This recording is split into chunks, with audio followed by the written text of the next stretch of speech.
Hey, yes, the London years, and maybe, just maybe, the last episode of this series.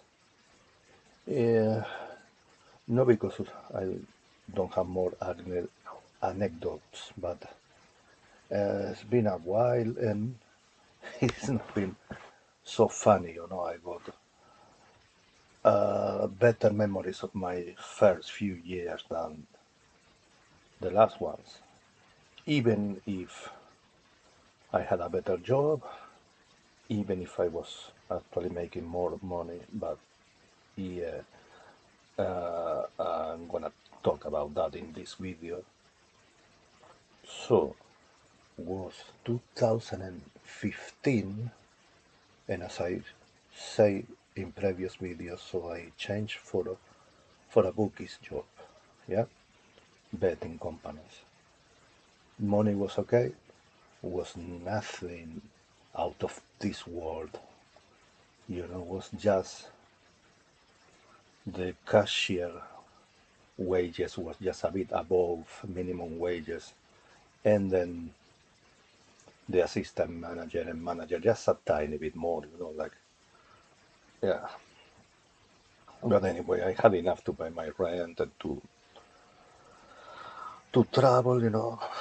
I remember, yeah, we went to New York in 2016 and other cities in UK, and in the last year, finally I made it to Paris by Eurostar by the train, just when the pandemic started. So yeah, the money was not so bad, but the big problem there, the reason I felt that I couldn't do that job for the rest of my life was the environment, the unavoidable bad vibes. It's people gambling, most of them losing money most of the time. So even if you try to do a perfect job, if you do all your tasks perfectly, opening the job shop and setting the machines and pay when they win something and take the bets on time, even if they are running in the last second and making your life difficult, some of them. But yeah, it's not gonna be like other retail job because for the nature of the business, they are losing money. Most of the time they have to leave the shop with empty hands. So they are gonna be pissed off, and sometimes the fucking BBC always making reports about the gambling industry against the gambling industry, and talking about of course, the problem, not the ludopathy, the gambling problem, but they never ever will talk about the thousands of people working for that industry. Some of them can be the first job, some of them teenagers. I had, workmates, 18, 19-year old, male and female, and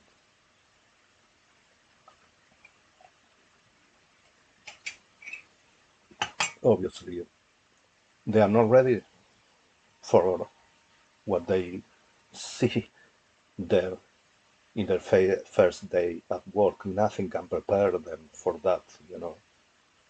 You can pass your test, you can do the job interview, you can imagine how the job is gonna be, but yeah, then you see the misery of a human being in that situation, no? Losing the money and sometimes blaming the cashier, maybe because they didn't take a bet on time, or directly accusing them of manipulating the gaming machines, even even if it says that the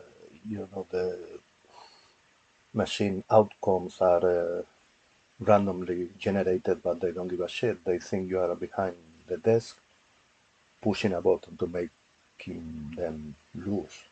Not all of them, but I found people thinking that way. And then what's the point, even to put your money in a machine if you think it's a guy sitting there that is going to make you lose? It doesn't make any fucking sense. But yeah, some of them were like that. And it was a nightmare. The job itself was okay. The task was were okay. I could do the job I did for a few years, but you end up in a bad mood. It's contagious. It's the customers are in a bad mood, so you spend many hours there. So at the end of the day, you are in a bad mood too. I don't know. Maybe I was in East London, all the time. Maybe in other areas in UK or around the world is different, and you are lucky, and in your betting shop is like Disneyland, and everybody is happy there even if they lose money. But I don't think so. I think 99% of these business are like that, sadly, and you have to deal with that, and it's not for everybody. And it was a lot of people leaving the job all the time.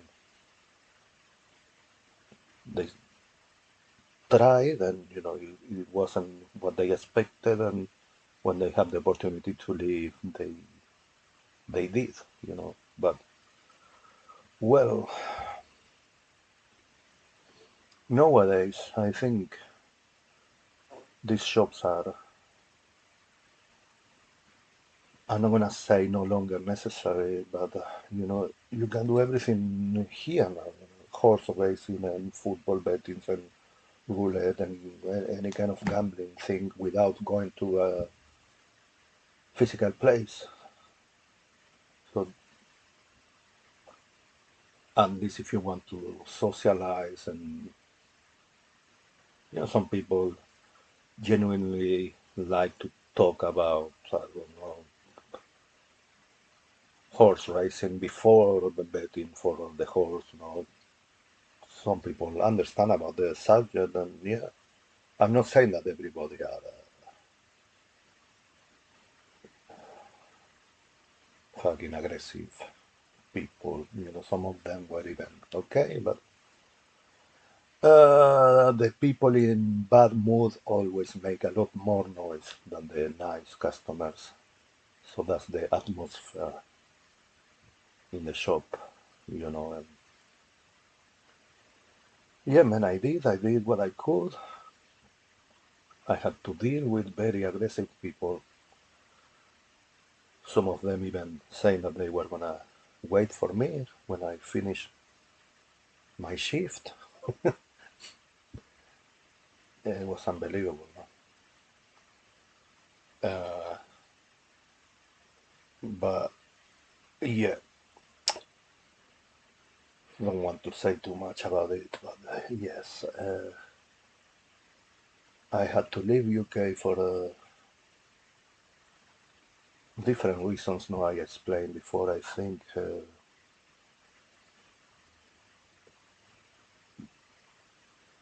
the main one was to come to Sweden to look after an old man. My girlfriend father. But was a lot of circumstances that made us take that decision. The beginning of the pandemic, the panic of the coronavirus. I remember they didn't give a shit. Was some shop closing, and some of the restrictions already started, but they kept running and betting like nothing happened, and it was everything about them. And I was stressed. I was telling, some customers, that this virus, because it was 2020, March 2020, this, trying to comment, what it was everywhere in the news, that this seems like a very serious shit, like maybe we will end up closing the shops temporary, and they didn't give a shit. They were just running and betting and just talking about themselves, losing money until the last fucking second, until the last fucking day was everything about them and the fucking gambling thing. And I was like, oh my god, man. It could be the end of the world and these fuckers wouldn't give a shit, man. They have to bet for the fucking horse and they don't care about anything else. So that was until the last day, until, yeah, at the end we had to close the shop. And and then that, together with the situation with my father-in-law, and